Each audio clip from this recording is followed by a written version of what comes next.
Good evening, ladies and gentlemen, and welcome to the November meeting of the Borough's Scrutiny and Policy Overview Committee. I'm Councillor David Jones. I'm the chairman of the committee. We have apologies tonight from the Vice Chairman, Councillor Jameson, who is having more trouble with his knee and has performed a very useful service in convincing me that I don't want my knee operated on. So I'd like to take a few moments to run through the business or the procedure that we'll be following tonight. But before I do, members of the committee have their names in front of them, but these are not always readily visible from the cameras. So I will ask members and officers present to introduce themselves, starting with Councillor Hilliard.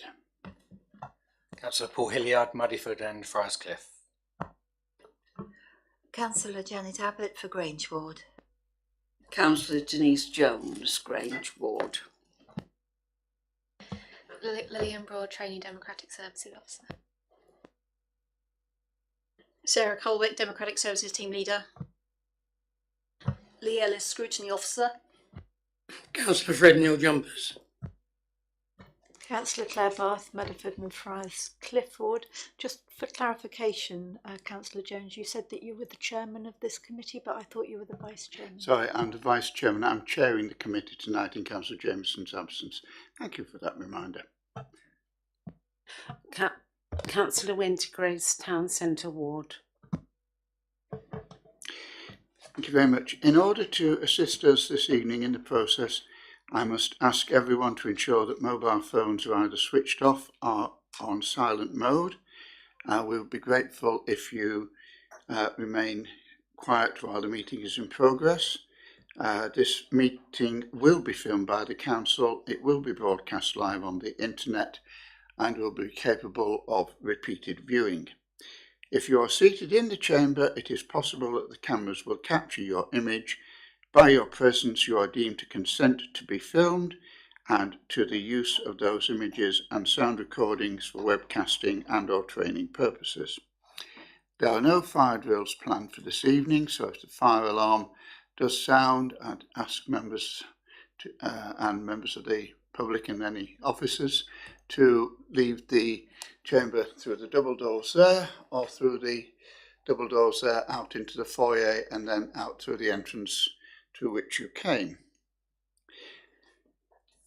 If you have any questions about the procedure, the officers or myself will be pleased to answer them after the meeting.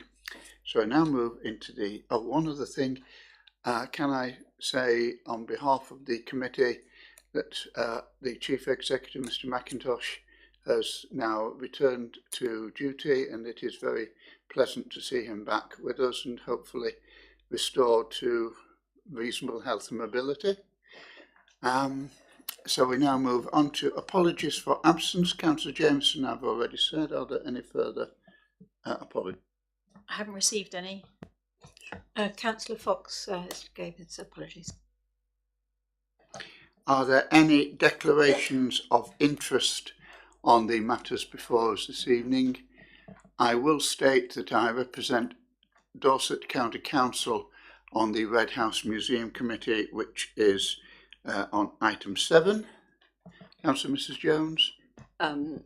I represent the Borough on the same committee and I'm also the chairman, but I don't regard this as a pecuniary or prejudicial in.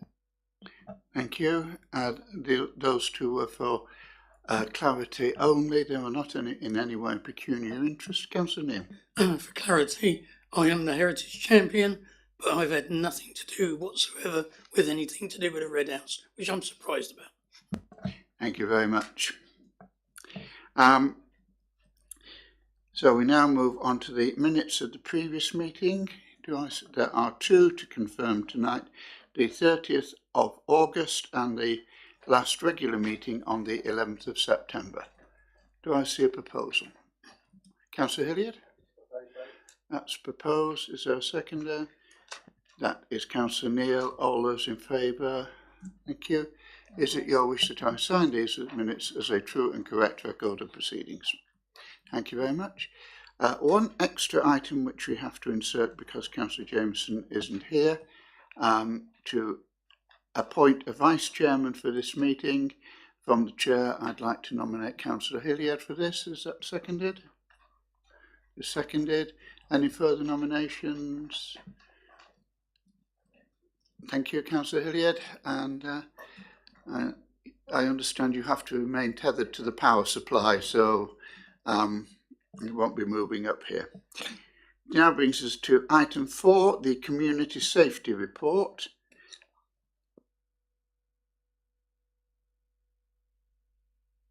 Councillor Bath. Apologies, I meant to say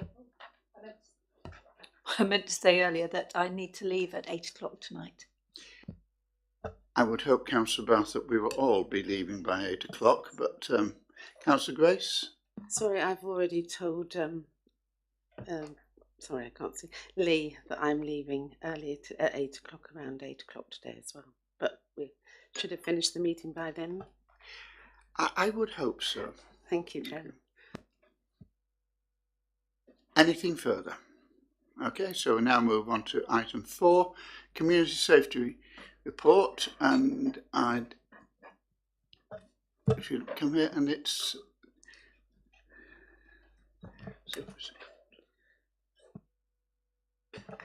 Sean Whitley and Sean Whitney, and the police officer. Sean Whitley.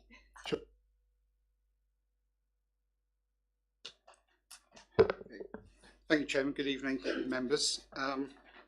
This is the sort of annual community safety report, just to provide a bit of an update on some of the local activity, but we're also taking the opportunity this evening to recommend the adoption of 3 strategies, and I'll just briefly run through those first. The Community Safety and Criminal Justice Board and the Community Safety Partnership do a lot of work in relation to various crime aspects across the county. A lot of the work that they do doesn't directly impact on us, or we don't have a direct input into it, but obviously it does sort of inform and shape the way that we perform some of our duties. The 3 documents that you've been asked to recommend adoption to full council are the Dorset Community Safety Plan, and that's the 2018 refresh, which is in the appendices at Appendix A. Appendix B is the Dorset County Community Safety Work Plan, which isn't recommended for adoption. It's just there really to show the activity that's planned to be undertaken this year. Appendix C is the Drug and Alcohol Strategy, which again is recommended for adoption. And lastly, the Reducing Reoffending Strategy. As I say, those have been through the board and the CSP, and Councillor Davis represents us on those 2 bodies, and so we have had some input into the development of those 3 strategies. Moving on to the sort of the second part of the report really, which is in relation to community safety at a local level, in section 4. I won't go through the statistics in any detail because Inspector Whitley will be able to much better speak to you on those. Really just to explain a little bit about how we work locally with the police and other agencies, and that's primarily through the Partnership and Coordinating Group, which meets regularly to look at particular issues across the borough, and to find ways in which any hotspots or particular individuals' problems can be addressed and resolved. As I say, they're well established now. They take place every 6 weeks, and whichever partners or agencies are most appropriate to attend those are invited along, depending on what the particular issues are at the time. Just a brief mention as well, obviously, of the CCTV service, which continues to provide quite a high level of support to the police in their policing across the borough, and the police have sort of recognised and have praised the operators on occasion for their assistance in helping to resolve crime and bring matters to police attention when necessary. Appendix E, if I now jump to that, is the stats that have been produced by the police, and as I said, I'll hand over to Inspector Whitley to introduce those, and then obviously we're available for any questions that you might have. Good evening, I'm Inspector Sean Whitley, the Neighbourhood Policing Inspector for Eastern Section, which includes the Borough of Christchurch. Obviously on the Appendix E you have details of the crime summary, the main headings for our crimes. This is between the period of 1st of April 2017 to the 31st of March 2018, and the numbers that you see, the change in crime, obviously that's in relation to the changes compared to the previous recording. Do you wish me to go through each one, or entirely up to yourself how you would like me to, or whether you just want to go straight to any questions? I think the best thing to do on this point would be if there's anything in particular that you'd like to draw to our attention, and then allow members to ask on anything that's raised that's given them concern. Okay, on the overall, there was nothing that stands out to myself, but I obviously take into account that this is my daily business, dealing with crime, disorder and antisocial behaviour. We have seen an increase, as per the details in here, across the borough, as has the force, and as has forces across the country. The one thing I would like to say, because every time we talk about dealing with crime and antisocial behaviour, there are always concerns from the community. The one point I would really like to point out here is Dorset still remains one of the safest counties in the country, and this part of the county is still one of the safest parts of the county. So there shouldn't be concerns. However, crime still does occur. Just because we live in one of the safest parts of the country doesn't mean that crime doesn't happen in Christchurch. But please feel free to ask any questions in relation to crime and ASB. Thank you very much. Are there any questions from members? Councillor Bath. Thank you, Chairman.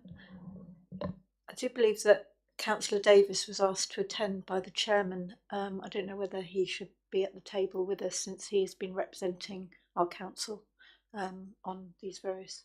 Yes, I'm very pleased to invite Councillor Davis to attend.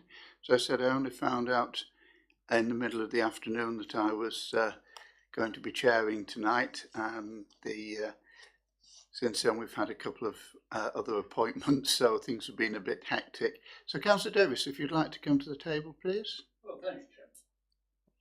And again, if there's anything you'd like to update us on. I think the only thing I'd like to update you on is a press release that I sent to all of you today regarding the future of not only Dorset Police but all police forces in relation to funding. And it was sad to hear the Police and Crime Commissioner state that he and the Chief Constable may have to forego some services that they can supply to us and our members out there, and members of the public I'm talking about, because of this lack of funding.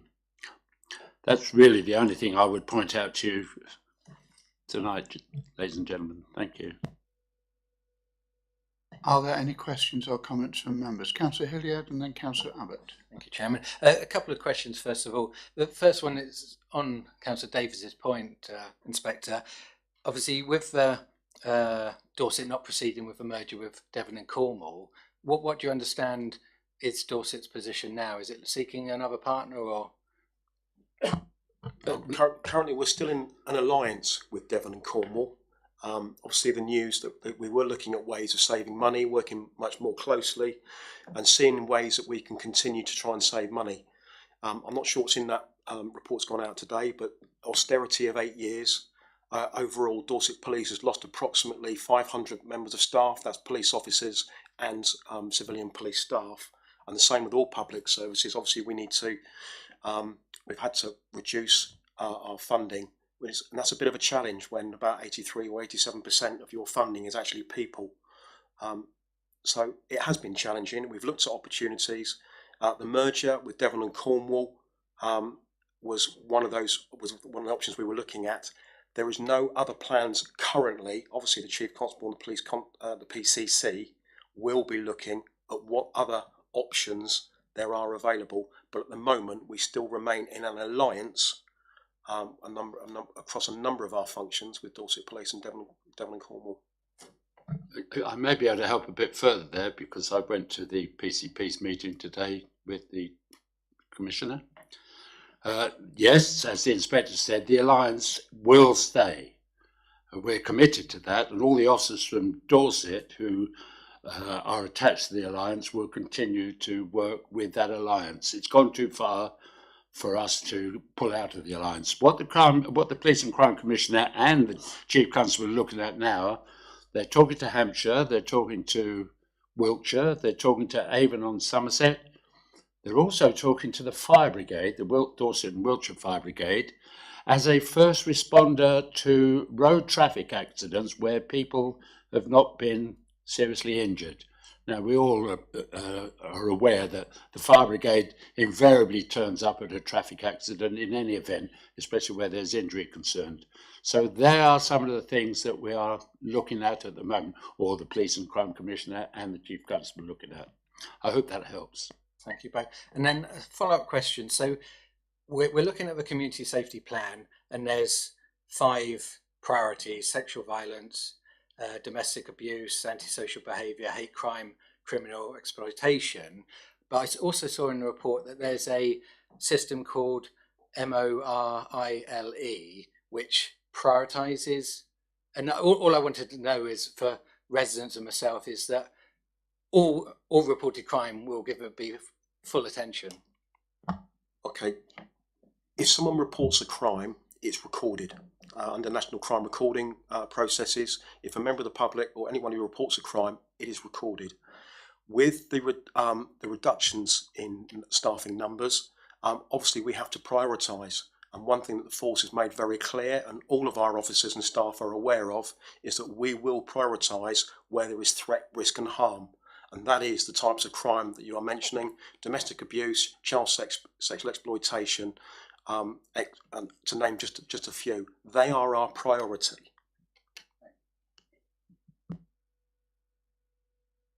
Councillor Abbott, did I see you indicating? No. Councillor Barth? Thank you, Chairman. I've got a couple of questions. On your conclusion, where it says that total crime in Christchurch has increased during 17-18 by 7.9%. Then on page 45, it says that this could be attributed to improved police reporting. Presumably, that may well mean that next year we won't see such an increase because the reporting will be the same, or are you improving the reporting even further that might not be able to judge one year against the other? Being totally upfront and honest, as I should be at these meetings, I am a little bit frustrated sometimes how we count crimes, because each year we have changed. And it's not us, it's the Home Office explaining how we must count crimes. So that does make it challenging for anybody trying to compare crime figures on previous years and going forward. Previously, and just as an example, to try and keep it as short as I can, where there's been someone has reported a crime and an officer is coming to our control room, and then an officer's gone to an incident and then found that actually that crime probably didn't happen, i.e. someone's left the door open, it's not a burglary, for example. that may not have been crimed previously. Under the National Crime Recording System now, when someone reports a crime, we must record that as a criminal offence, and there must be quite a high level of evidence against us to say whether or not a crime has not taken place. And in some instances, because of our staffing levels as they are now, we will not spend, when there is no evidence of an offender, etc., we will not go and spend hours just to try and say a crime didn't happen, when actually, I go back to our priority is threat, risk and harm. So that is one of the reasons why there has certainly been an increase across in our crime recording. I could just ask another question. It's with regard to the survey respondents on page 46, and in Christchurch, I just wanted to understand the numbers on the left. Is that the number of respondents? And if so, it's not that many people have responded. It's like between 42 and 31. And I just wondered how those respondents, how the surveys are sent out, and is it just, are they randomly sent out to members of the public, or is it up to members of the public who feel like it to contribute, just so that we find out whether it's a representative number of the community or if it's just self-selecting people who choose to respond? Yeah, the public perception survey that is sent out to a random sort of selection of the population. The big problem with these particular statistics is that they are based on very low numbers. So when they are reported, they're always sort of issued with a bit of a health warning that says, it only takes one or two people to actually change their minds, and that can sort of bias and sway the results quite significantly. So they're used as a bit of a gauge as to how people are feeling, but as I say, I would sort of exercise some caution, because it can be something which is completely out of everybody's control, which makes the national news, and that can make people feel a little more unsafe or concerned about their own feelings and their own perception of crime. Thank you.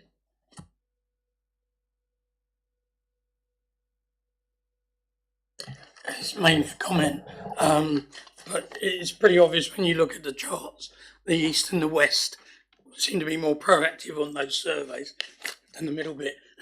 Is it because you're based in the middle? I don't know. I think the other thing that across the country as well as around Dorset, a lot of people have forgotten that the population has increased immensely over the same period, those 8 years, and you've got even less policemen on the ground to actually deal with problems. So I think overall you're doing a grand job, but it's what the people's perceptions are, I suppose, really. Thank you. You're absolutely spot on with in relation to population has increased. Our policing numbers have unfortunately reduced, as have most public services. And it's not just policing. I mean, it's only about 27% of our time that we actually spent dealing with crime. Others of the time we're dealing with very vulnerable people, with whether they be missing persons, persons suffering from mental health issues, etc. And when I say mental health, it could be that we're finding someone dealing with people in distress. They haven't committed a crime, but there's no other agency to deal with them. And quite often we will have a number of our officers at one of our mental health hospitals waiting with them because there is no one from another agency that can actually deal with them. So we've got a number of challenges, but one thing I can promise you, certainly across Dorset and in Christchurch, I am immensely proud of the people that I work with who are still very, very keen on delivering a first-class public service. I may. Councillor Mrs Jones. Thank you, Chairman. First of all, I'd just like to say it is a very comprehensive report and you're to be congratulated on it. And I know that Councillor David Davis has spent an awful lot of time going from one meeting to another, because there are a lot of meetings associated with law and order in the conurbation. So thank you very much indeed for producing this very important report. Thinking in terms of questions, could I ask about the question of hate crime? Because I remember seeing something in the news regarding Dorset and the fact that they didn't want to prioritise hate crime above some of the other offences which are being committed, because as we all know, hate crime is something which is a perception and isn't always a reality. Have you any comments to make about this question of hate crime and how it affects the work of the police? Currently, and apologies because I did see something nationally, and I understand it was in relation to actually nationally there was questions about whether hate crime should be treated as a priority. The current policy with Dorset Police is that hate crime is most definitely treated as a priority, and where any hate crime is reported in the Christchurch area, as a neighbourhood inspector, I have to put a review onto that incident or crime, because it can be a hate incident or a crime, to ensure that we give the best service we can for us to investigate it. So currently, the policy within Dorset is that we certainly do treat hate crime as a priority. So I hope that does clarify that for you. Could I further ask about the effects of, if you like, our increasing lifestyle as regards alcohol and its availability on crime in lots of towns, including Christchurch, who make a great deal of the nighttime economy. Yet presumably the nighttime economy does encourage some of these crimes. Is there a distinct increase in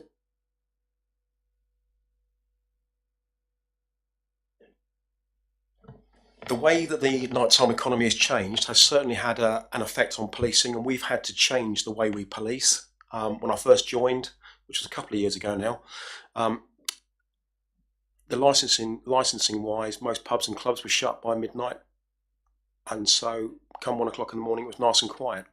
We are now not most towns are now 24/7, and we have had to adapt our policing style and our resources now. There is a lot more working during certainly later into the evening, so certainly there's a lot more often until 4 o'clock in the morning, whereas it never used to be, because we have to adapt to when when most of our calls come in. There is no doubt that alcohol and drugs have a significant impact on people, and that impact generally can make them an offender, and also the adverse effect can actually make someone a victim of a crime. So alcohol and drugs most definitely have a massive impact on what we're dealing with on a daily and nightly basis. Thank you. And a final question, if I may, Mr. Chairman. In relation partly to that and other kinds of crime, as a governor for a number of years, how do you think this has affected the problems of dealing with young people and antisocial behaviour? Because I know, for instance, that in Christchurch you get a lot of young people who now have very ready access to alcohol, drugs, and there is obviously an impact on what they do. Firstly, I'd like to say most youth are well behaved, lead a good life, very positive, very supportive. Of course, there are some that that cause us issues, as there are with all parts of society. One of the issues that we have had across Dorset and in the conurbation and Christchurch is the reduction in youth services, which has, I believe, caused not helped us in relation to dealing with some antisocial behaviour. But when it comes to access to alcohol, I won't be able to comment on exactly how that impacts on youth. But one thing I would say is with antisocial behaviour, with the cuts that we've had across public services, I do believe that probably some of the other support services have probably had more of an impact on ASB than alcohol does. That's just that's my personal view. I'd like to point out. Can I just mention, Chairman, very quickly, there's a lot of paperwork in front of you, but I would recommend for your reading the alcohol and drug strategy, which may answer some of your questions, Councillor. Okay, thank you.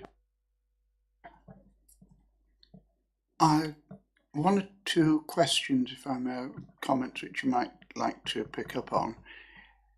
I'm the county councillor for Burton Grange, and the two borough councillors and I held an open meeting on problems, which was quite well attended, but three of your officers, a constable and two PCSOs attended, and I'd like to take this opportunity of asking you to commend them for their attitude and their frankness and for coming to the meeting and dealing with some awkward questions. One type that did emerge, though, and perhaps you could comment on it, is that there is a feeling that came from the public there, and I'm sure Mrs. Jones and Councillor Abbott will bear me out on this, that there are known drug dealers, new locations on Grange, and that the feeling is that there's no point in ringing up to say that big black BMW has been here again, because nothing happens. Now, again, this may well be something of perception, but I wonder if you could comment on that. A couple of things. Yes, I would like to come back on that, please. Firstly, in relation to the meeting, thank you for your very positive comments about the team that attended the meeting. If I'd known, because I think we'd got quite short notice, I wasn't aware of that meeting, otherwise I wouldn't have just left it to my staff to be at the meeting. So apologies that I wasn't there. And if there are any further meetings, if you can let me know, I will do everything I can to make sure I am also in attendance. If anyone has got information about drug dealing, most people could say about they've got ideas about who is drug dealing. That's the simple part. The hardest, the challenge is obtaining evidence to gain warrants and targeting these people at the right time. Drug dealers are peddling drugs into our society are a priority for us because they are picking on the vulnerable people, some of our most vulnerable people, and the impact that has on the communities is quite significant. I encourage people to ring 101 or to email us with information and intelligence. Police cannot solve crimes on their own. We cannot be everywhere, and I've already stated that we have to prioritise. If someone is aware and has information and intelligence, I urge people to pass that information. I am extremely keen to knock the front door down or put whatever I need to do to get into where we have evidence of drug dealing. I promise you, where there is sufficient evidence, we will take action. What I can't take action on is where someone has a hunch or someone tells me, I think these people were doing something 6 months ago, but I didn't tell the police because I didn't think anything would happen. You need to let us know. You let us know. We act on intelligence and information, and where there is sufficient evidence, as I say, we will take action. Thank you very much for that. And I wonder if we have at the end usually a comment on the agenda, a point where if there's anything we think is important that should go on as a press release, and I wonder if members would feel that those particular words from the officer should be put on. Councillor Abbott. If I go back a bit to where the officers are spending time at the hospitals, how closely do you work with social services? Would they not be able to pick up on some of that? I'm not aware of social services ever, to be honest with you, stepping in that sort of occasion. The reasons we're there generally is because people are suffering from alcohol and drugs, if they're under the influence, and if people can be suffering from mental health issues, sometimes they can be violent. Without wishing to, because I understand obviously that our partner agencies are also under immense pressure, and so it is. They're also facing some real challenges, especially around the mental health side of things. Often we are there because there's a queue, if I'm honest, for people to be able to be seen what treatment they may or may not need, and certainly where there's drug or alcohol, if someone's being violent, it's usually police. So it's not it wouldn't be someone social services that are generally called. Councillor Neil. Again. Yeah, I just like to ask a question that came to mind. It's not about the report, but I'm the chairman of the West Christchurch Safe Neighbourhood panel meetings. So I get a lot of your tweets and Facebook pages that get sent out, but very often I can't repost those because for some reason you're asking for information about, have you seen this person? Do you know where the whereabouts of this vehicle is? And things like that. But for some reason, Christchurch always seems to have a lock that doesn't allow the tweet to be retweeted. Is there any particular reason why Christchurch does that? I don't know. I need to find out. I'll certainly feed that back because we are trying our best, same as other agencies, is trying to get as much out in with social media as we can, because it has been proved positive. We do get some results, obviously, from making people aware. We can't put everything out on social media because there's lots of things that obviously it's not the right thing to do. But I'm unsure. So what I will do is tomorrow morning I'll be liaising with my media section to try and find out what the reason for that is. Just this afternoon you released one with some pictures looking for this to identify a person. The incident happened around the corner to the shops to me, and it was not allowed to be retweeted. And I didn't see the point in sending information out and then not allowing it to go out. Councillor Bath. Thank you, Chairman.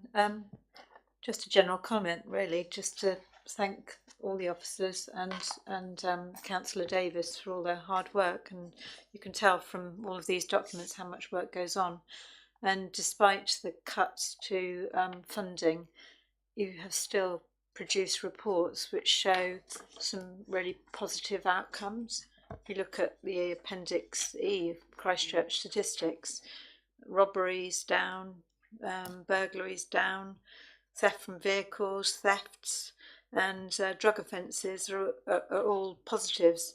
And then when you look at the safety survey, reported that 97% of respondents felt very or fairly safe in their area, and 79% felt very or fairly safe when walking alone after dark.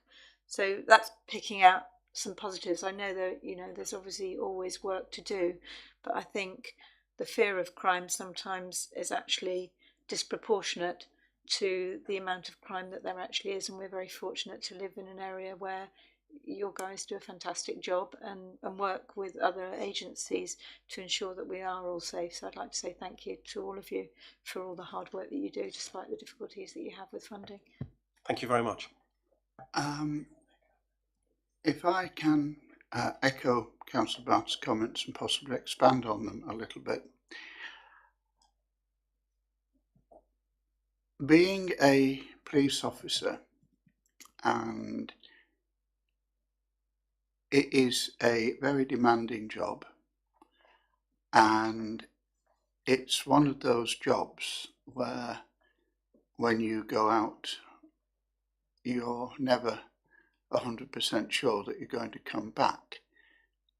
Councillor Mrs Jones and I used to live in Blackpool before we came down here, and I'm quite sure that Councillor Davis will remember the name of Jerry Richardson, who was a superintendent who was shot dead on duty and is, I believe, the highest ranking police officer to be killed on duty.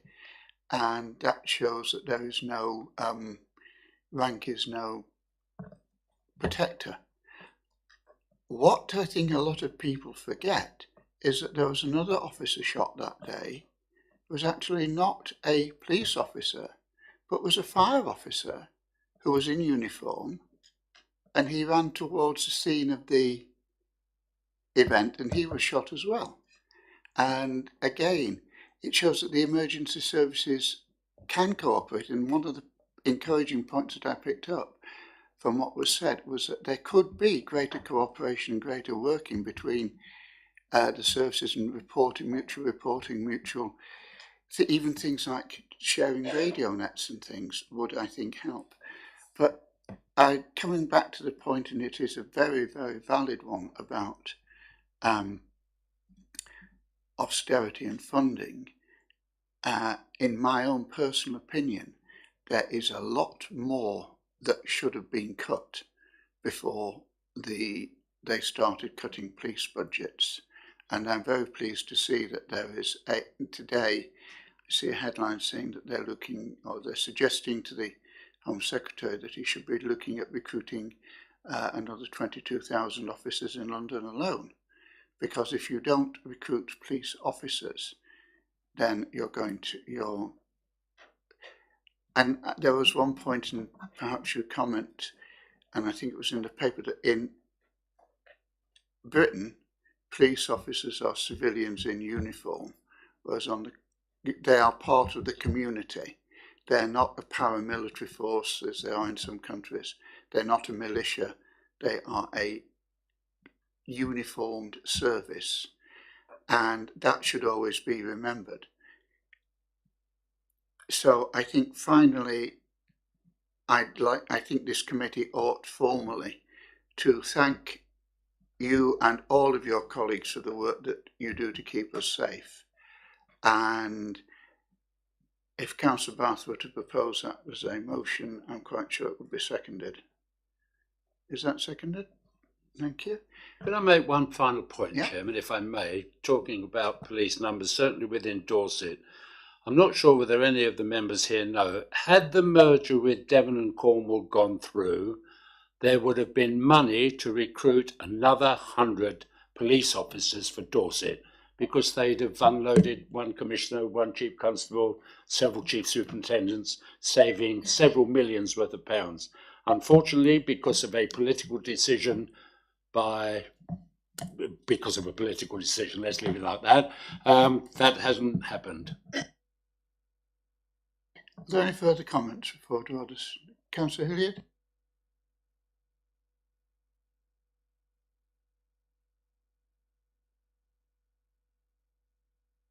Right. Dorset Safety Plan is a refresh. The Drug and Alcohol Strategy 2016-20, have we adopted that already? And similarly, the Pan Dorset Reducing Offending Strategy, that seems to be new. Yes, those those documents have been adopted at the county level by the board and the CSP, and what's now taking place is that those strategies are being sort of sent out to the districts and boroughs to agree, so that everybody is singing from the same hymn sheet, basically.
switch my microphone on, yes. Thank you all very much for your comments and for your contributions. And thank you very much, and we'll move on to the next business. Thank you.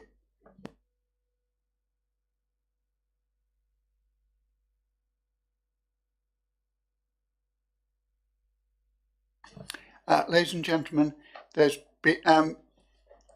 McIntosh, there's been a request from Mrs. Plumley that we take her item now, as she has another appointment. That may not have done your promotion prospects very much good, Mrs. Plumley, but very bravely if you come to the table. Thank you. Thank you, Chairman. I'm sure members are very familiar with the Red House Museum, but just a little bit of background information to start with. The museum is owned by Hampshire County Council and managed by them and operated by them. But Dorset County Council and Christchurch Borough Council assist with the funding towards the running costs. They each pay £50,000 and on an annual basis, and Hampshire County Council pay £100,000 towards the operating costs. So that agreement requires the three partners to work together for the successful operation of the museum, and that's been in place for many years, although there is a relatively recent version of that agreement that has been entered into. But the funding has always been somewhat precarious because the agreement allows for the funding bodies to give notice if they're unable to continue to fund from year to year. So the funding has only ever been secured for 1 year at a time. We're discussing this now because of LGR and the fact that obviously there's going to be 2 new unitary authorities, and Dorset will no longer have an interest in the Red House Museum because it won't be within their area.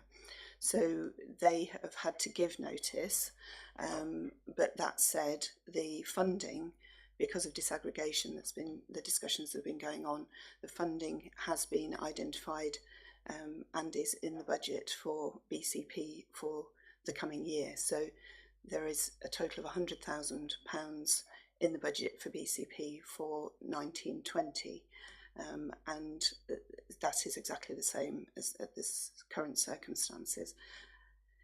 What we don't know is, of course, is what the future holds in terms of museum services in the new organisation, and we won't know for some time. So it's important that members understand that everything on the 1st of April, the current service will continue to operate in exactly the same way as it has done. The funding is in place for a year, and that allows some time for discussion around future service delivery. The only other point that I would like to make is around, I understand there's some nervousness about where culture and museums and heritage will figure in the new authorities. And obviously it's difficult to say until those authorities are in place what their attitude to culture will be. But there are certainly plans in place already to put culture and heritage at the centre of a strategic approach in the new authority. And I know the Chief Executive and I represented him recently, and the leader have been attending meetings with a view to carrying out a cultural inquiry for the whole of the BCP area, which to me signals a positive approach to culture and heritage in the coming years, rather than a negative one.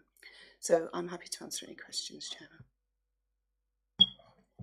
We're fortunate that in the committee we have the chairman of the Red House Museum Joint Management Committee, and I'm sure Councillor Mrs Jones will have some questions. Thank you, Mr Chairman. First of all, thank you for your report. If I may, in 2.1, I think extract of the minutes of the Red House Museum Joint Management Committee held on the 1st of October should be draft minutes, because they have not yet been to the committee. And I'm sure when they do come to the committee, members will be referring to the top of page 96 in our report, where it says members questioned funding arrangements and were informed that Hampshire County Council, as the owner of the Red House Museum, provided a financial contribution of 100,000 and not 50,000 as detailed within the report. My recollection is, Mr. Chairman, that what we did was question the whole basis of what was put as the funding arrangements, not just to do with Hampshire County Council. But leaving those points on one side, I would like to pick up on the point that always there has been this precarious nature of this agreement that somebody could withdraw. I have been chairman, I think, for 8 years. Members of the committee have served for various numbers of years, including over 20 in one case. And nobody has really taken seriously this, if you like, emergency proviso where you could withdraw, giving so much notice. It was always established that Hampshire County Council, or as it now is, the Cultural Trust, operating through Hampshire County Council, and Dorset and Christchurch would each pay their relevant part. And nobody really went to that meeting where we dealt with finances wondering if one member was going to suddenly opt out. It was, if you like, in all things, there might be an emergency button that could be pressed in dire circumstances, but it is not something which members or authorities regarded as imminent or likely to be used in normal circumstances. And what concerns me is that we're giving the impression that, yes, nothing really much has changed, but I think members of the committee would feel that there is now this threat that wasn't there, that in the future after the first year, we are definitely going to see the funding arrangements under the new authority endangered in a way that they have not been in the past. And that is one of the things that has really worried the committee. So I wonder, Mrs. Plumley, would you agree with me that there is, if you like, a degree of uncertainty that was not there in the past, whether it said in print members could, if you like, give notice, that there is now more of a likelihood that changes in funding might change? Through you, Chairman, no, I would disagree with that. The arrangement has always, the agreement has always been, as I stated, that each partner could pull out. I completely agree with you that there has never been a suggestion that that would be the case. I was simply trying to point out that in the agreement, that provision is there and that hasn't changed. The funding, as I said in my presentation, has been agreed. BCP have agreed to take on that funding. There's also a discussion going on with regard to the Town Council and whether the Town Council may wish to take on the Christchurch element of that funding as well. So there's all sorts of discussions going on at the moment. I was simply trying to emphasise that the agreement hasn't changed.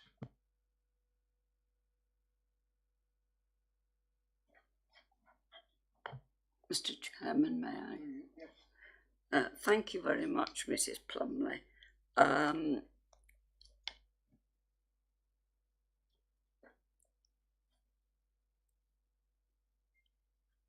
I would also bring forward this question as to why this came to scrutiny, because members were unhappy because of the lack of member involvement on the three authorities in the discussions, that it was left to officers. And it wasn't just Dorset and Christchurch councillors, but also the Hampshire ones who carry most of the cost and who actually own the building and its contents. There was this belief that member involvement had been almost non-existent. Could you tell us if, since we noted our concerns, has there been any movement towards increased member involvement, particularly where Hampshire is concerned? Through you, Chairman, the discussions that were taking place were on the basis of the LGR arrangements, and as the budget was being transferred to BCP and there was no change to the arrangements, it was felt that there was no need to involve members, because that was the same situation was carrying on as had previously been the case. That said, I know that Dorset County Council officers spoke to Dorset County councillors to inform them of the that they were withdrawing from the agreement, and as was pointed out at the Red House Museum, it was to inform them rather than consult with them. But that was a legal technicality, because they can't be part of an agreement for something that is not within their area, so they have to go through that process. With regard to Hampshire County councillors, again, there is no change, and therefore there was felt to be no need for discussion with Hampshire County councillors. However, there was full conversations with the Hampshire Cultural Trust to ensure that they were aware of what was being proposed, and in fact they also had an input into the report. Back on one point, Mr. Chairman, 315, the last sentence says, such a vision does not imply that Chritchurch's cultural services will be reduced in the new authority area moving forward. But of course, this will depend on the overall ability of the new council to meet all of its statutory responsibilities in a realistic budget. And it was that the committee were very concerned about, because that does not imply certainty about the future. The fact that it says it will depend on.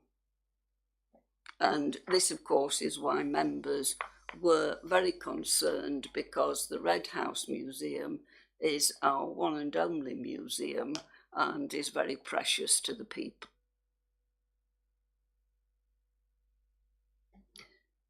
Through you, Chairman, I don't think we can give any certainty about services moving forward at this stage, because there are no structures in place, there are no officers in place other than the Chief Executive. It's really impossible to say what the future holds, and I was simply flagging that as it applies to the Red House, as it applies to all other services. I think the position is slightly different, because we know that the Red House is owned by Hampshire. They are the freeholders of the site. They own the building. They employ the staff. And it would be open to them to say, well, if you two aren't going to pay, we won't close it, but we will keep it open, possibly on a reduced service. And what I think we were concerned about on the committee, and I think the Hampshire councillors were, was that going on, Bournemouth could, I beg its pardon, the new unitary authority, could walk away and say, that's it, we've got the Russell Coates Museum and we're going to shove all our money into that because that's going to be the outcome of our strategic consultation or whatever. Now, I very much hope that that's not the case, but you see, whereas, and I served on the Red House Committee, I think for 5 years at the start of my term of office as a councillor from 1999 to I think 2003, possibly later. Councillor Mrs. Jones has served continuously from 2007.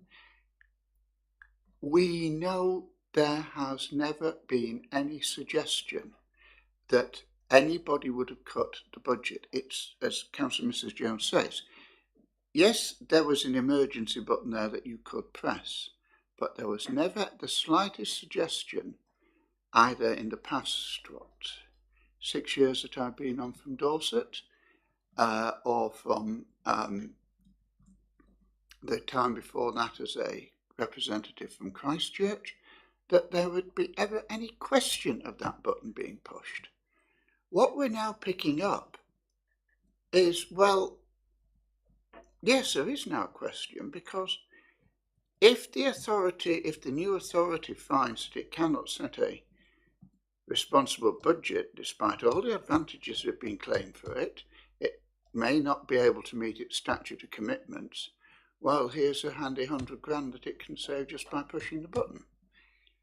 Now, that I think is something that does give me concern, and it gives others concern.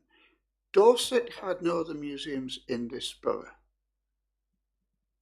Christchurch had one museum. Why would you cut down the only museum you've got? Why would you, if you're the county council, cut down on what was actually you're only paying 1/3 of the, no, 1/4 of the total cost? But now we're getting into a position where the new authority is paying a half. And I think there was a distinct feeling in the committee that there are two types of feeling. The Christchurch and the Dorset councillors were concerned that we were going to be looking at a possible sharp reduction, and the Hampshire councillors were thinking, hang on, what's going to happen to us? Now, you say there was no obligation to talk to Hampshire, but if you're working with somebody as a partner and you're beginning to talk and say, well, actually, we might have to pull the plug, it would have been surely good politics and good neighbourliness just to have spoken to Hampshire Cultural Trust and say, look, there's a possibility that there's a warning, that there might be something wrong. And certainly that the Hampshire councillors, because my impression, and I could be wrong, was that the Hampshire councillors were totally taken by surprise that this was a possibility. And again, it's a breakdown in communications. And as you said, well, yes, it just affects LGR, it doesn't affect Hampshire at all. But Hampshire are the owners. They're the operators. They should have been kept up to date. And that was one of the concerns, I think, that the committee felt. So that's the point that I would support Councillor Mr. Jones in that. To say, again, it might be a bit of blindness, it might be a bit of just assumption, but in the remaining 4 months, we ought to, if anything comes up, we ought to keep Hampshire in the loop. So I think that is my feeling, and I'm sure that would be the feeling of the other members of the committee. And the reason it came to scrutiny was that there wasn't the feedback, or there was a feeling that the members who are responsible, because we are a member-led authority, weren't being kept up to date. It's a part of our budget, and let's face it, 50,000 out of our budget is a bigger chunk than 50,000 out of the county's budget, or 100,000 will be out of Greater Bournemouth's budget. So I think those are points which perhaps you might want to take back to the next officers' meeting about that. I have Councillor Grace.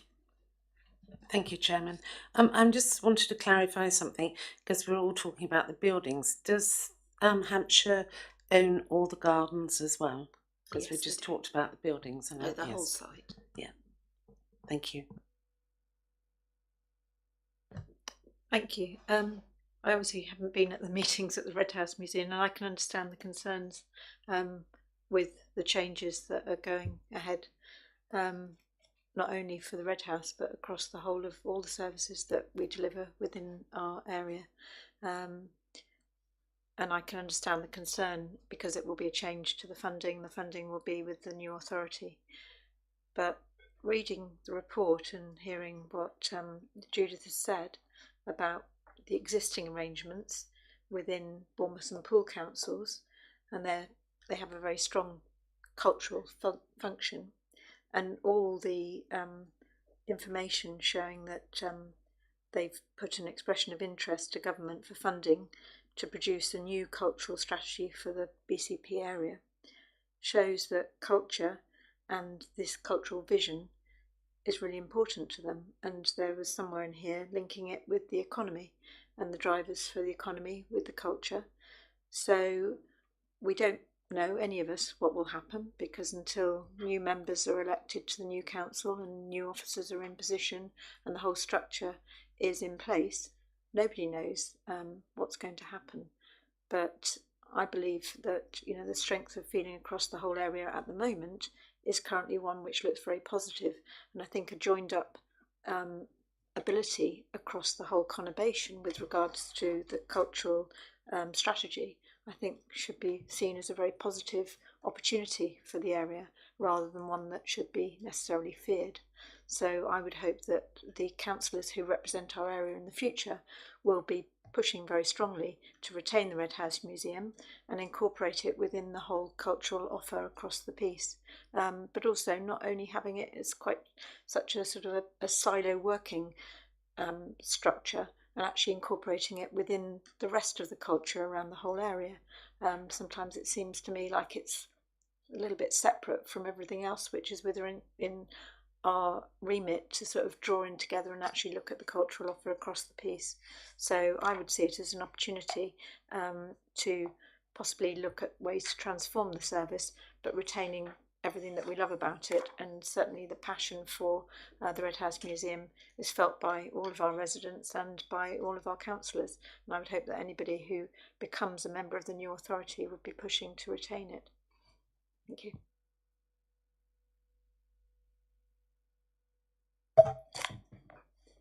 Members will not be surprised that I do not share Councillor Bart's optimism. Let me put it this way. There will be 10 councillors from Christchurch, even assuming that all of those 10 are completely committed to Christchurch. There will be 66 councillors representing Poole and Bournemouth. Bournemouth has its Russell Coates Museum. Poole has its absolutely superb museum in the town centre, Caplan's Court. Somehow, and of course, none of those are held by any other authority. But look, here's Christchurch, and Christchurch is next to hand. This is a hangover from the bad old days when Hampshire as a county council actually, but Christchurch was part of that. My fear, and I think the fear of an awful lot of people in Christchurch, is that we're going to get the short straw. Now, as you said, you can't say what's going to happen. But such evidence as we are seeing emerging from the proceedings of the shadow authority and the shadow executive is very clearly that it's going to be dominated by Bournemouth and Poole, and we're going to be out on a limb. And if there's any doubt about that, I'll just evidence the concerns about the council tax. But all we can do as a committee is to express our views as a committee that we want to see. We hope that the new authority will continue to support it. There is always a possibility also that the new town council may wish to be involved, and that is indeed something that it has the power to do. And I think as well that, as you say, there is a lot of feeling to do that, and I would hope and expect that our councillors in the new authority will want to carry that forward. But 10 to 66 is pretty bad odds. Now, I could be wrong, that may be that I'm a pessimist, but that is something I worry about. Is there any further debate? Councillor Neal. Yes, I just wanted to come in on that. I did chair the desegregation from the Dorset County Council bit, and the Red House did come up. In fact, the Red House last year put over £100,000 into the kitty, and I'm not sure that Dorset put the whole 50 in, but I know Hampshire did put a lot more in than the others. On the desegregation workings that we did, the Red House was allocated into the BCP for the operating, and there was £100,000 expected to be put into the budget to cover that. There is a lot of influence from a lot of Poole councillors, because they've got their two museums that they're very interested in maintaining and keeping, and they are very supportive towards the Red House. So I think there is a good chance that there is more than the 10 councillors that might just be voting for the Red House. But as you say, it is a property owned by Hampshire, and Hampshire probably will not be wanting to put any money into it. As when we came to the town council meetings the other day, a lot of people were a little bit reluctant to actually consider loading the town council with a £50,000 bill to maintain the Red House, although they need it or want it. The bigger problem is also that there's a huge amount of resources and archives that are based in the Red House, which are Christchurch.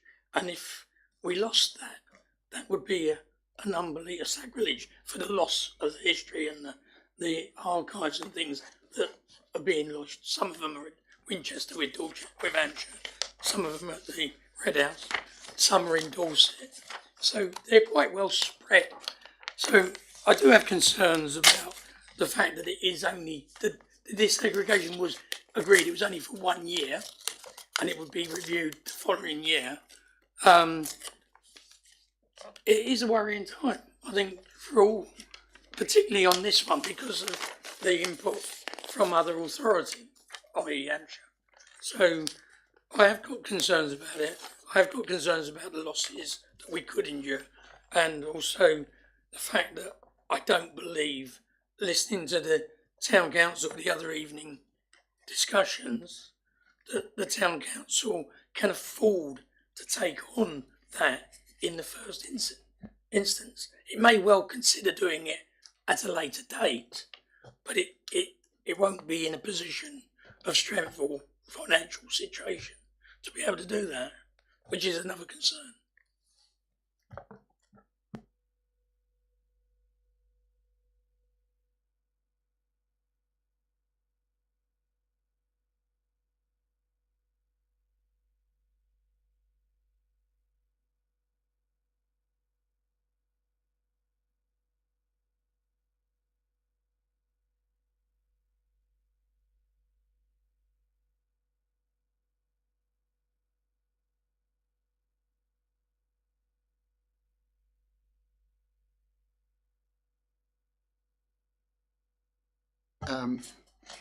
I fear that this recommendation is possibly not sufficient in the light of the concerns that have been raised.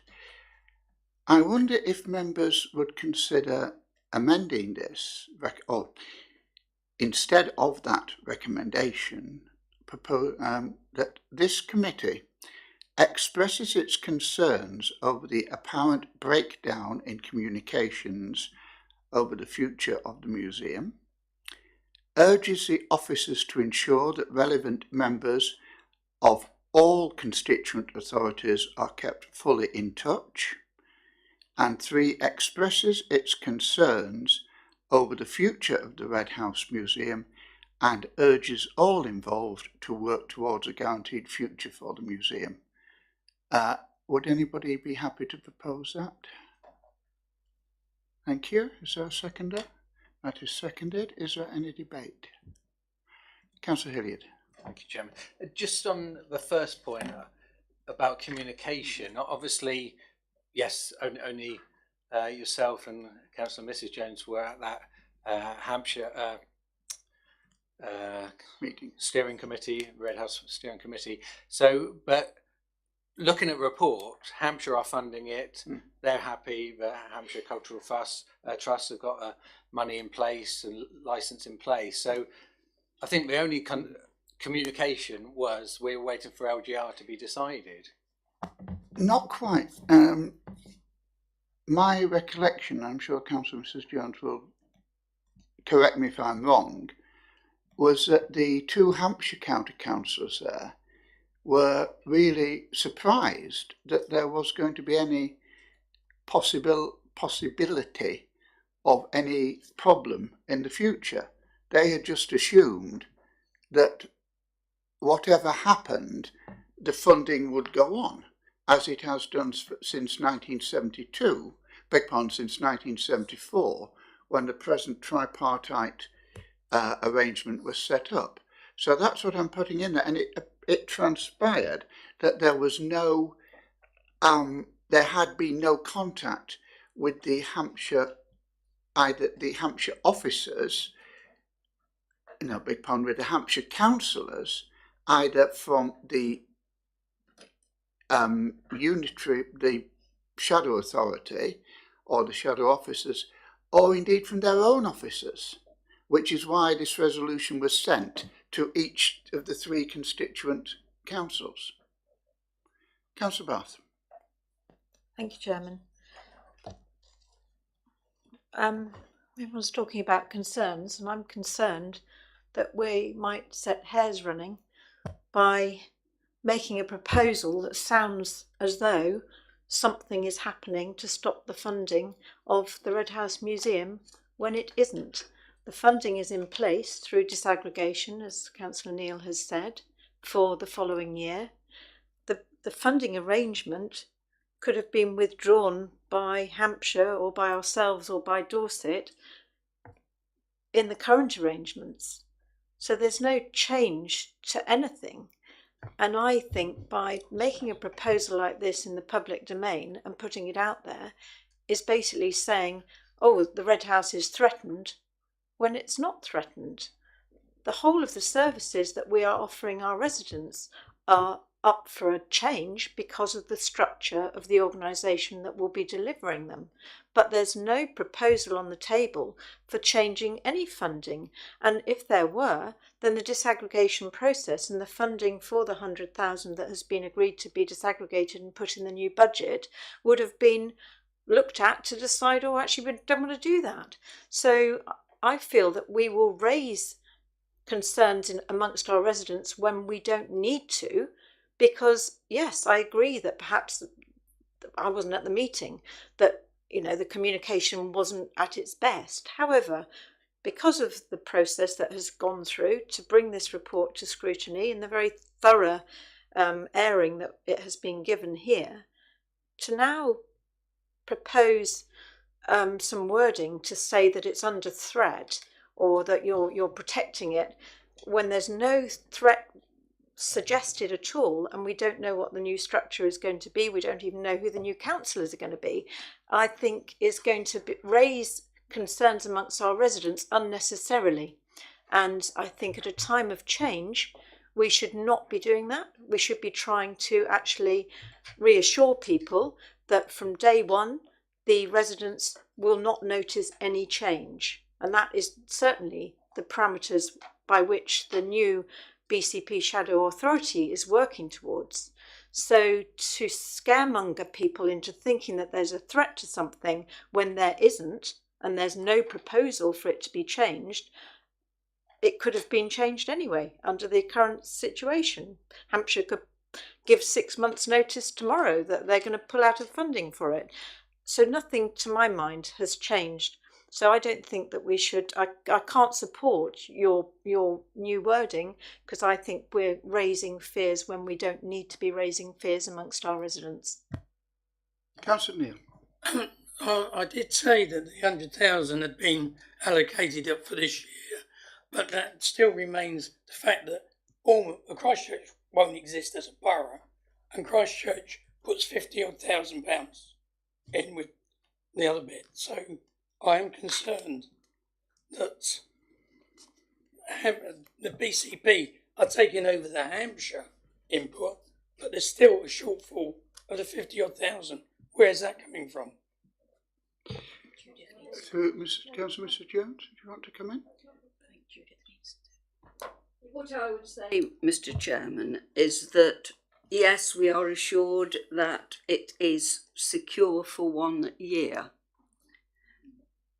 In 315, there is the, if you like, the inference that in the future this is not secure, and it will all depend on the overall ability of the new council to meet all of its statutory responsibilities and set a realistic budget. So that sets, if you like, the hairs running straight away. They're already there, Councillor Bath. And this is why it came to this committee, because we were worried about the future prospect of the museum. And from what Councillor Neil has said, it's not quite as concrete as you would hope for. I think Judith wanted to come back on the figures that Councillor Neil. Councillor Bath, I think as you pointed out, I'm the Vice Chairman and therefore I'm acting as Chairman tonight, and as I was just about to say, Councillor promotion at last, Mrs. Plumley would like to come in on this. Thank you. Thank you, Chairman. I just wanted to correct what Councillor Neil said. The current funding is £100,000 from Hampshire County Council.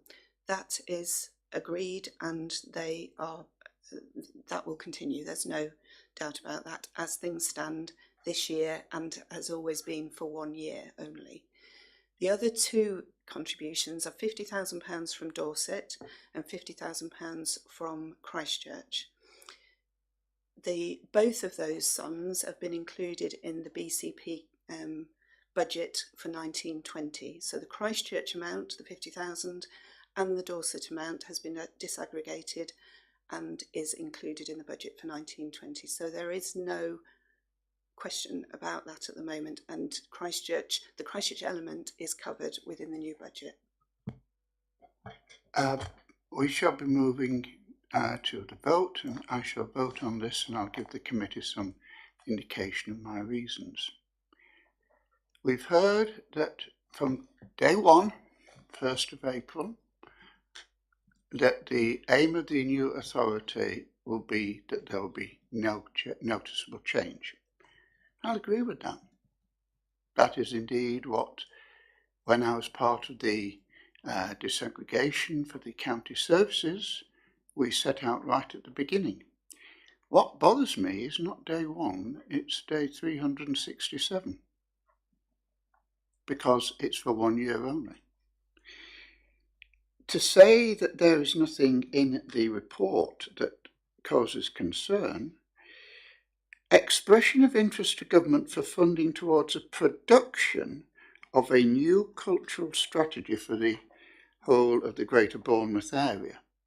Now, when I see anything like that, the back of my neck starts to tingle unpleasantly, because that's the sort of language that I have seen so many times, leading towards fairly drastic cuts and changes and whatever, to say, well, we will have a slimmed down but much more effective service. Such vision does not imply that cultural services will be reduced in the new authority, but of course this will depend on the overall ability of the new council to meet all of its statutory responsibilities and set a realistic budget. And when more and more we find that the new council, the figures set out in the original proposal, were for a 20-year harmonisation period, and they're going to get less than a third about that, then there may well be trouble ahead. So, yes, I do believe we have causes for concern. I think that the proposal saying, yes, we're setting out the concerns and saying that we urge all involved to work towards a guaranteed future, it would seem to me to be a reasonable precaution. Is there any further debate? As there is no further debate, we'll move to the vote. It is proposed and seconded. Would members wish me to read it again? So, are you happy to read it? Or?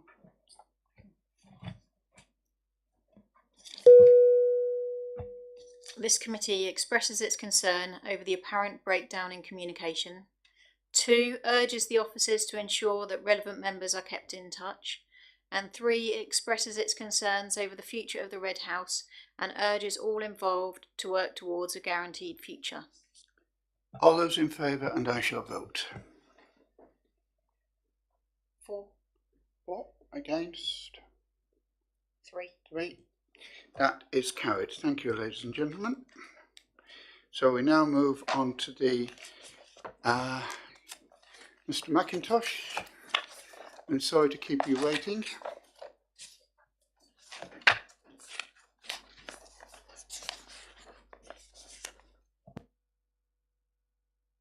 Thank you, Chairman, and good evening, members.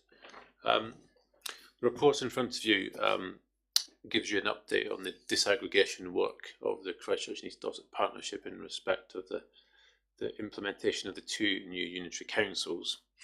It covers the main headings, and if I may, Chairman, just briefly, mindful of the time, just talk through each of those in turn, and then happy to take any questions. So as we've discussed before, the biggest task at hand, and by far the most important one in my view, is the disaggregation of the staff. So we have reached a point now where we have an active TUPE list, or 2 TUPE lists, one for each council, so staff know which council that they will transfer to, and there's an active process of communicating and engaging with staff increasingly from each of the 2 shadow council arrangements. Inevitably, when we're talking about dealing with 500 or 600 staff, not everybody is necessarily entirely happy with the outcome, but I have to say, with the possibility at one stage of that being the case for many people, the number of people who are perhaps on a TUPE list that they'd rather not be on is quite limited. So it's not to downplay that, but we could have been in quite a different place. So credit to the HR people, the managers who saw the process through, and the staff themselves indeed, for being sort of realistic and sensible about how they dealt with it.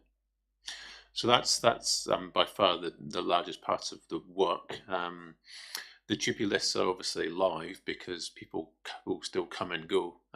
So we've got the task now of keeping them up to date until the 31st of March, when they will actually be implemented. You may have picked up there's also a process underway within both the Bournemouth, Christchurch and Poole and Dorset for the making appointments to what's referred to in the report here as Tier 2 appointments, which is a language that's been used for the level below the chief executives who've already been put in place. Moving on, Chairman, the the issue of assets, as you'll be aware, the assets of each of our constituent councils are just those. They belong, they're in the legal ownership of each council.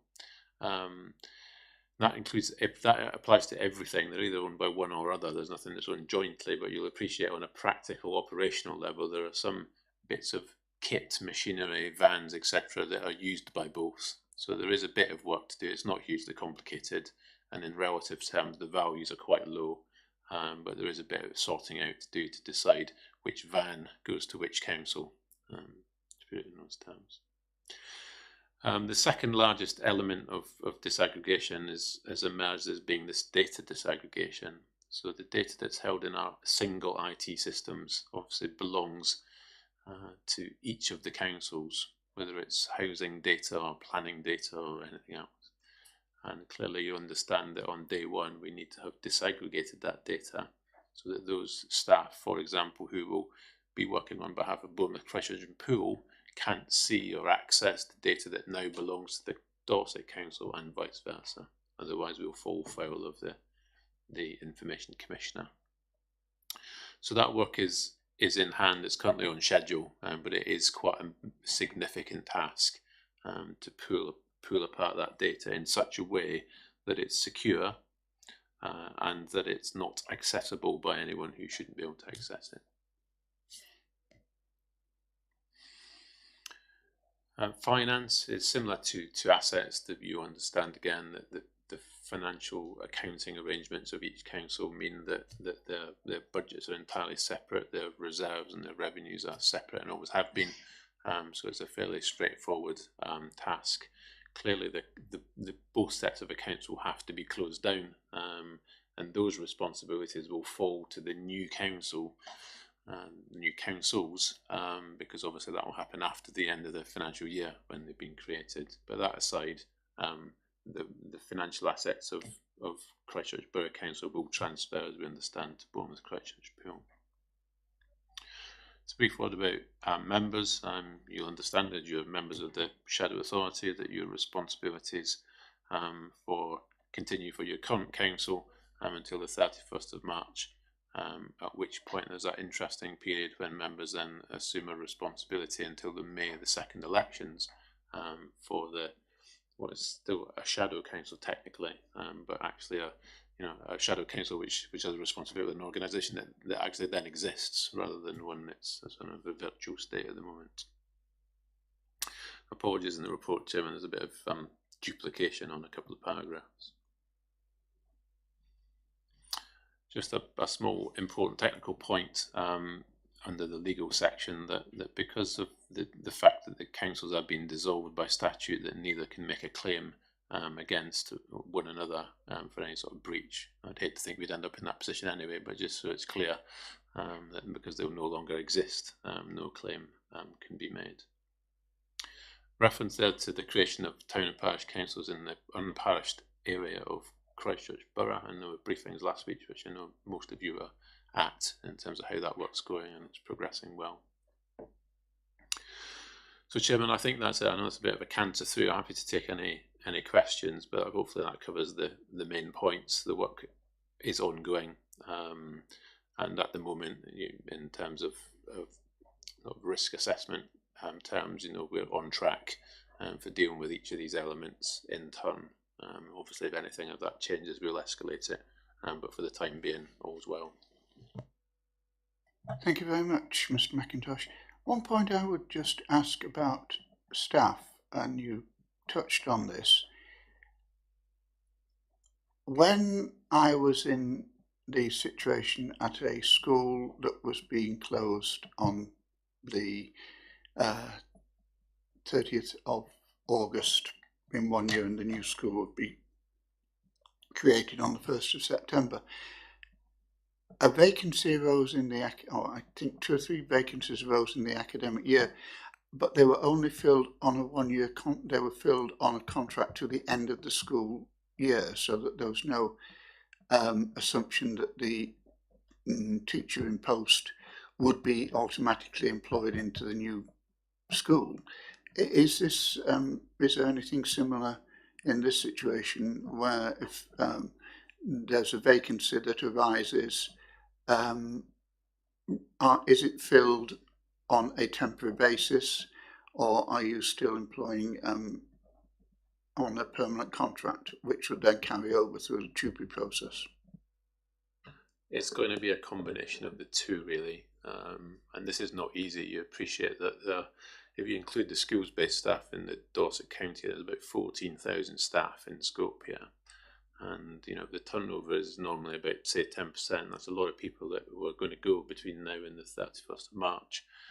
And because time moves on, we're reaching an interesting point that certainly for some of the more senior roles, there's also a question about whether you would fill it in any case, and if so, would it be permanent or on some sort of fixed term. But also the interesting complication that if you start an exercise now, depending on the notice period of the successful candidate, they might start after the 1st of April.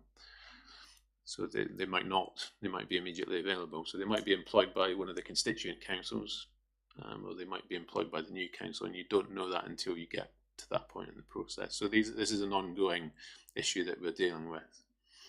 There is a standstill period in relation to TUPE, and we'd imagined originally that would be a much longer period, but in practice it's going to be quite short, I think. So this is a period to reassure staff generally and the trade unions that we wouldn't endeavour to do anything which was going to create a problem in the future by, say, recruiting staff into areas where then we would be looking to reduce the headcount. So it's not an exact science. You can understand the complexity of doing this. In the Bournemouth Christchurch Pool, there's 4 constituent councils. Some of them deliver the same services, some don't. They'll have their own structures. They need to be assimilated into a single arrangement at some point, you would think, over the next, say, 2 years. But until all of that has been done, there's going to be quite a lot of judgments to be made about how to fill vacancies, when, what the nature of those appointments would be. Thank you very much. Are there any further questions to the officer? Councillor Bell? Thank you, Chairman. On 3.12, I know that there have been a lot of pressures on the staff to not only do their day job here, but also set up the new authorities. And you say any backfilling can be charged to the central LGR funds. I just wanted to get your sort of take on how easy it is to backfill when staff are trying to, you know, manage their own jobs, but also the shadow authority, and whether that's actually realistic, or are they really just having to manage? In reality, they're just having to manage. That backfilling agreement was made quite a long time ago now, and it's fine in theory. And backfilling is possible in some areas. Depends on the nature of the role. It does get you into the sort of quite awkward territory of which posts should be backfilled and which shouldn't, which are more important than others. It inevitably leads to that sort of discussion, and clearly they're all important. So we are increasingly under pressure to manage the business as usual and also deal with a very significant workload in terms of implementing the new councils. Clearly, all of us would want to make sure that the new councils are legally compliant and as successful as possible. Whatever our position is on LGR overall, we don't want them to get off to the best possible start. And so we need to turn our hand to that, which we're doing. But there is going to be a knock-on effect. Being straight with you, you'll understand that we were all busy in any case, and now we're even busier. And so something does have to give. At the moment, staff are doing everything they can to make sure that by and large business as usual is continuing. Councillor Mrs. Jones. Thank you, Mr. Chairman.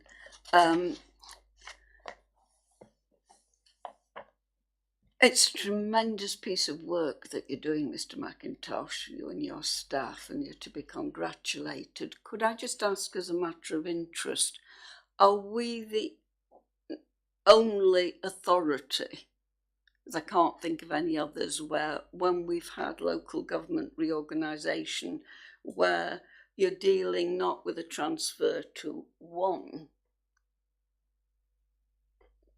new organisation, but we're actually dealing with two. We are in a different position to any other councils in the sense of that we've got a single officer structure for two areas across all service areas. There is a similarity with Dorset County Council because clearly they deliver services in the Christchurch area, so they have gone through their disaggregation process as well with staff. So I wouldn't want to downplay that for them, but it hasn't.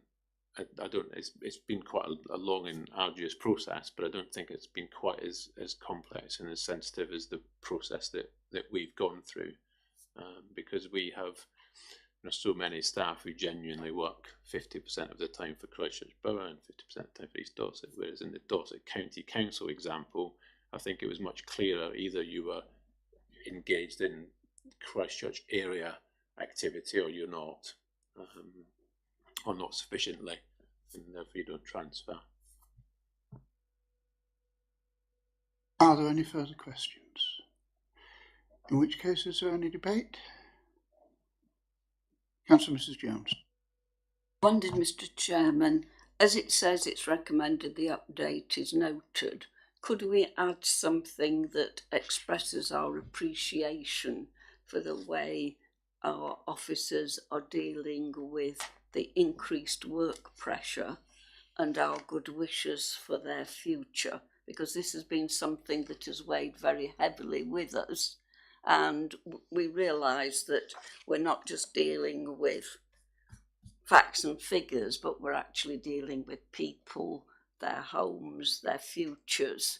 Is there something, I'm not proposing to form it, I leave that to you or somebody else, that we should show our appreciation, because we've long been aware, I know those of us on the Joint Audit Committee, of the immense pressures on staff. So, yes, the update is noted, but it seems a bit weak in terms of what is actually taking place. When we look at the numbers of meetings that are taking place in the conurbation, in Dorset, and at the same time work going on in the constituent authorities. It's an immense pressure. And I'd like us, if other members are agreeable, to express our thanks for all the effort and commitment that's going into all this, and to the Chief Executive and senior officers. Would it be fair to say, Mrs. Councillor Jones, that I've forgotten the microphone again. Would it be fair to say that you would be interested in proposing add new B onto, and this committee therefore A notes report, B expresses its thanks and sincere gratitude to all the staff of the partnership and asks the Chief Executive to communicate these thanks to all the staff? Is that you'd be happy to propose but obviously that? To include the Chief Executive. Yeah. In that he's also included in this. Councillor Bath. Before we go, that is a proposal, is that seconded? That is seconded. Councillor Bath. Thank you, Chairman. I totally agree with Councillor Jones in the fact that I think our staff, we need to pay tribute to our staff, because all of the officers have been fantastic throughout this process, and it has been a very stressful time for them and a very uncertain time for them. And I think their level of professionalism and cheer, despite the enormous stress that they are no doubt under, and also the change in their structures and their futures, I think they have handled themselves exceptionally well, and are always happy to help out whenever you ask a question or whenever you raise something new. rather than sighing and sort of probably saying, actually, I haven't got time to do that. They're always exceptionally helpful and professional. And so definitely I would second the proposal by Councillor Jones to pay tribute to them and thank them for that and wish them all the best for their futures as well. Is there any further debate? So there's no further debate. It is proposed and seconded that this committee notes the report and expresses its thanks and sincere gratitude to all the staff of the partnership, and asks the Chief Executive to communicate its thanks, these thanks to all the staff. All those in favour, and I shall vote. Unanimous. That is unanimous. So, thank you very much, Mr. McIntosh.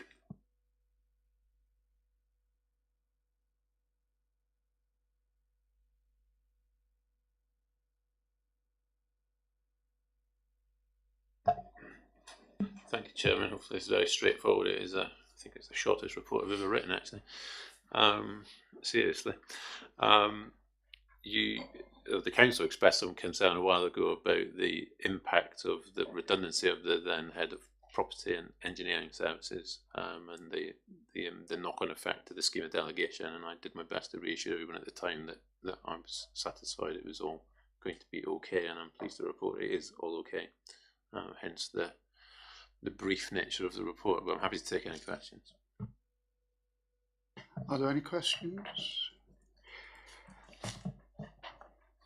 I'll make an observation, and I think in the light of the last item, I think Council was quite justified in asking for this to be monitored. And I think that is something that we will need to keep under observation and under monitoring as time goes on, because obviously we have, 4.5 months left now, and I think things are going to get much more stressful as we approach vesting day, but I'm sure the Chief Executive will keep his eye on this and let us know if there's anything that we need to look into. Is there any further comment? It is proposed that the report is noted. Is that agreed? Thank you.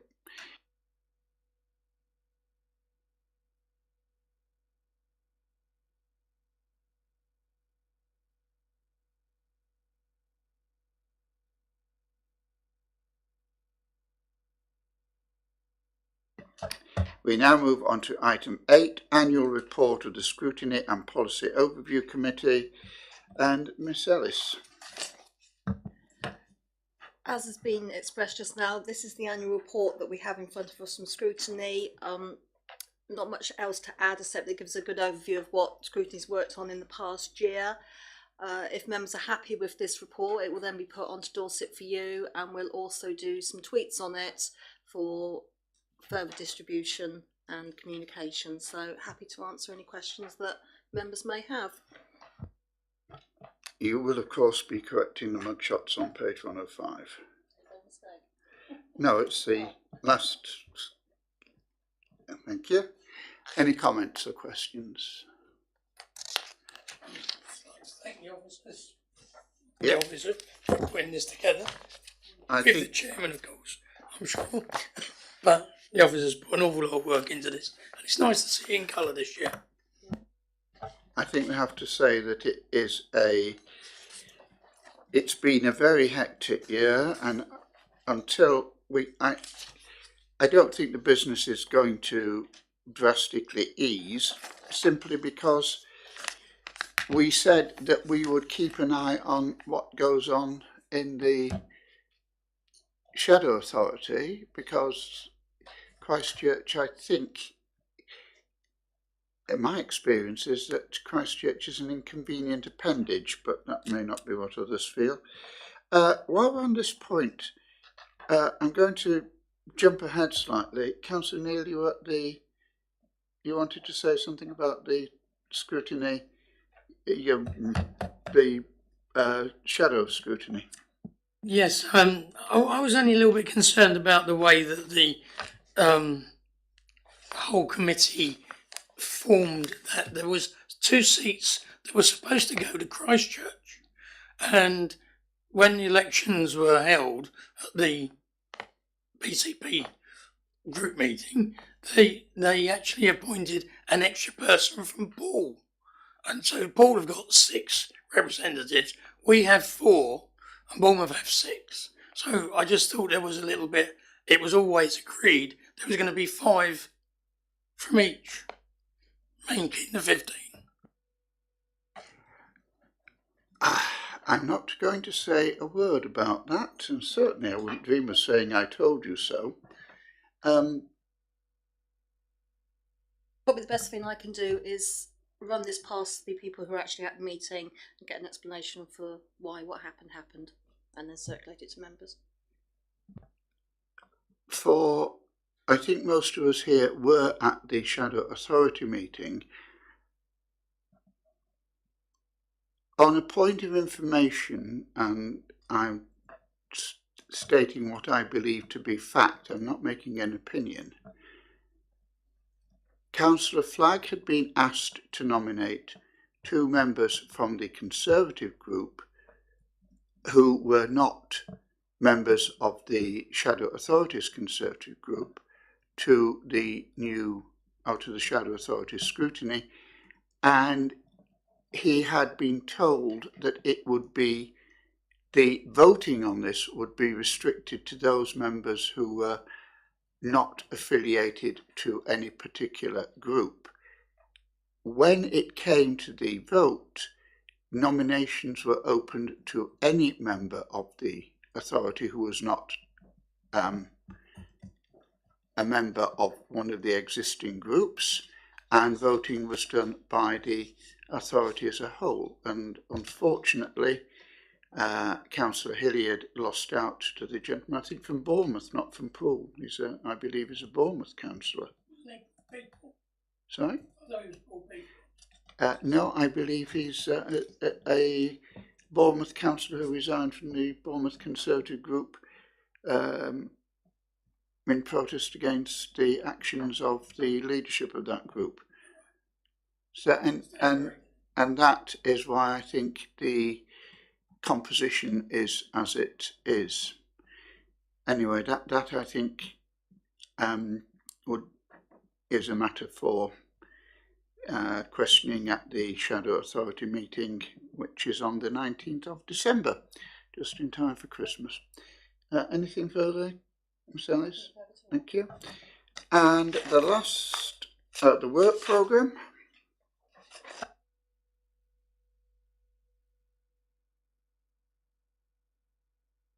So this is the work programme that members receive at each meeting. Nothing further to add on the actual work programme itself, but obviously attached are the minutes from the BCP Shadow Scrutiny meeting for members' consideration. Okay, anything on that? Now, one point that we always used to have but seems to have dropped out is that we used to consider what we should put as a press release. And I would strongly suggest that we bring to the attention of the press who are not here the statements by the Inspector Whitley. If they ever wanted a confusion of names, Sean Whitley and Sean Whitney is a little complex, but about people reporting offences and providing evidence. And I think that is so important. And would members agree that that should go forward? Is there anything further? Councillor Bath. Chairman, I think you're absolutely right that that should go forward. But the police officer mentioned that it could be reported by email as well. And bearing in mind how difficult it is quite often to get through on the phone, I think the email address for reporting it should be included in the press release if possible. I'm happy with that, our members. Thank you. Anything further? Well, I think we've concluded with 6 minutes to go, Councillors Bath and Grace. So say thank you very much, and we wish members a very... Do we meet before Christmas? And we'll take this. No, you only get refreshments at planning control. I'm not buying 2 lots of refreshments, especially when I'm only the vice chairman. Right, can I... Yes. Well, it's scrutiny and overview, isn't it? Can I just remind any members on planning, or I think we'll extend it to members who have served on planning